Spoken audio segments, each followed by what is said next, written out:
Hello दोस्तों, नमस्कार। दोस्तों, स्वागत है हमारे YouTube चैनल भक्ति की लहर 623 में। दोस्तों, यह कथा है एक ऐसे गरीब वंश की जिसने धन दौलत नहीं, भक्ति की सपना अपना सबसे बड़ा धन माना। यह वंश ना तो राजा था, ना ही उसके पास कोई अधिकार था, लेकिन उसकी भक्ति ने शिव को तक उनके कैलाश से चलकर आना पड़ा। गरीब के शिव भक्त वंश की कथा न केवल आस्था का प्रमाण है, बल्कि यह दिखाती है कि जब हृदय से भक्ति की जाती है तो भगवान स्वयं भक्त के द्वार पर आ जाते हैं। वंश की उत्पत्ति और प्रारंभिक स्थिति। दोस्तों, अगर हमारे YouTube चैनल पर आप लोग नए हैं तो चैनल को लाइक करिए, सब्सक्राइब करें और बेल आइकन जरूर दबाएं ताकि हर वीडियो का नोटिफिकेशन आप तक जाती रहे। दोस्तों, बहुत समय पहले की बात है। हिमालय की तराई में बसे एक छोटे से गांव त्रिलोचनपुर में एक निर्धन परिवार रहता था। नाम था वर्धन वंश। इस वंश के लोग अत्यंत दरिद्र थे। उनके पास खेत नहीं थे, ना पशु, ना घर की छत ठीक से बनी थी। फिर भी हर पीढ़ी में एक विशेष गुण था, वे सभी शिव भक्त थे। उनके पूर्वज धर्मदत्त एक छोटे से लकड़हारे थे। रोज जंगल से लकड़ी लाकर बेचते और उसमें से कुछ अंश शिवलिंग पर चढ़ाते थे। उनके बेटे दीमदत्त जो खोदकर मिट्टी के शिवलिंग बनाते और हर सोमवार व्रत रखते। उसी तरह एक पीढ़ी ने अपने अपने तरीके से शिव को साधा। यह वंश इतना निर्धन था कि भूख से तड़प जाते, लेकिन शिव का अभिषेक जल से करना कभी नहीं भूलते। संकट का काल और तपस्या। जब इस वंश में शिवानंद नाम का बालक पैदा हुआ तब वर्धन वंश की हालात और भी दयनीय हो चुकी थी।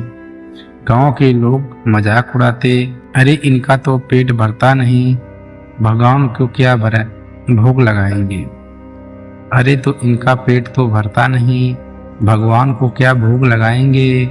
लेकिन शिवानंद ने अपनी बाल्यावस्था से ही भक्ति को लक्ष्य बना लिया था। जब वो 12 वर्ष का हुआ, उसने 21 दिन का निर्जल व्रत रखा, सिर्फ बेलपत्र और शिव नाम पर। उसके तप के कारण गांव में अनेक चमत्कार होने लगे। सूखा पड़ा गांव हरियाली से भर गया, बंजर जमीन जल निकल गया। एक बार भयंकर बाघ गांव में घुसा, लेकिन शिवानंद के ओम नमः शिवाय के उच्चारण से भाग गया। जब शिव प्रकट हुए, शिवानंद एक बार अकेले शिवरात्रि की रात जंगल में बैठा बेलपत्र चढ़ा रहा था। उसी रात भयंकर आंधी आई, बारिश हुई और बिजली तड़की। गांव वाले डर के मारे घरों में दुबक गए, लेकिन शिवानंद वहीं बैठा रहा। तभी उसकी आंखें बंद हुई और एक तेज प्रकाश के सामने एक अद्भुत रूप प्रकट हुआ।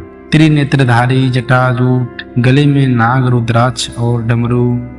शिव बोले, वत्स शिवानंद, तुम्हारी तपस्या और भक्ति ने मुझे बांध किया है, बोलो क्या वर चाहिए।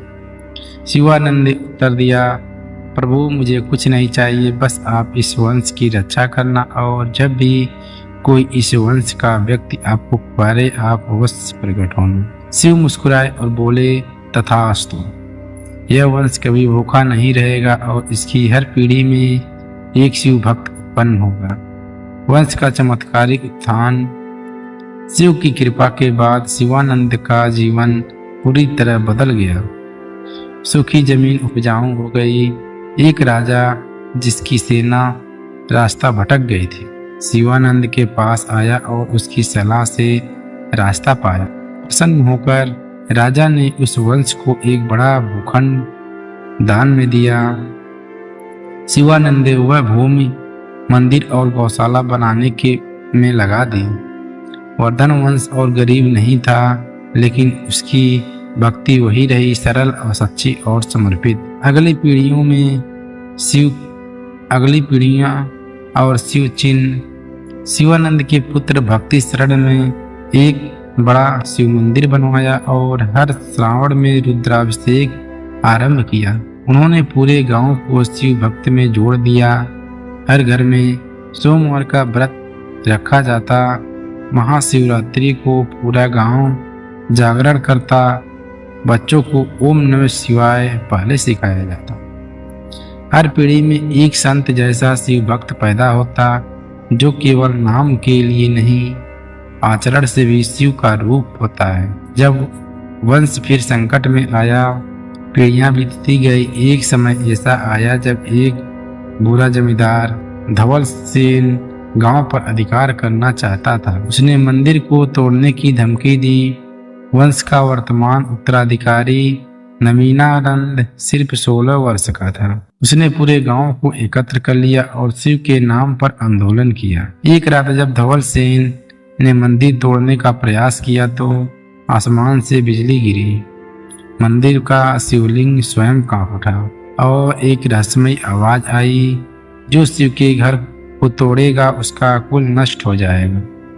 धवल सेन का अंत अगले ही दिन एक असामान्य बीमारी से हो गया। शिव भक्त वंश की अमरता आज भी उस गांव में वर्धन वंश जीवित है। उसकी झोपड़ी अब हवेली में बदल गई है, लेकिन मंदिर आज भी वैसा ही है। मिट्टी की दीवारें, बेलपत्र, जल और विश्वास। उनका मानना है कि धन आता है जाता है, लेकिन भक्त वो वंशजों में रक्त की तरह बहती है। हर पीढ़ी शिव के प्रति वैसे ही भक्ति रखती है जैसी शिवानंद ने रखी थी। गरीब के शिव भक्त वंश की कथा सिर्फ एक कथा नहीं है, प्रेरणा है कि दरिद्रता भक्ति में बाधा नहीं बन सकती, कि शिव अपने सच्चे भक्तों को कभी अकेला नहीं छोड़ते और कि वंश की अमरता रक्त से नहीं श्रद्धा से होती है। आज भी यदि कोई त्रिलोचनपुर जाए और उस मंदिर में ओम नमः शिवाय बोले तो मान्यता है वर्धन वंश का कोई ना कोई भक्त जल चढ़ाने जरूर आएगा। दोस्तों, एक कथा आपको कैसा लगा? कथा थोड़ा सा भी अच्छा लगा हो तो हमारे YouTube चैनल को लाइक करो, सब्सक्राइब करो और अपने दोस्तों में ज़्यादा से ज़्यादा ज़रूर शेयर करो और कमेंट बॉक्स में ज़रूर बताएं ये कथा कैसी लगी। ऐसी कथा के लिए चैनल को लाइक करें। फिर लेकर आते हैं कोई और कथा। तब तक के लिए धन्यवाद।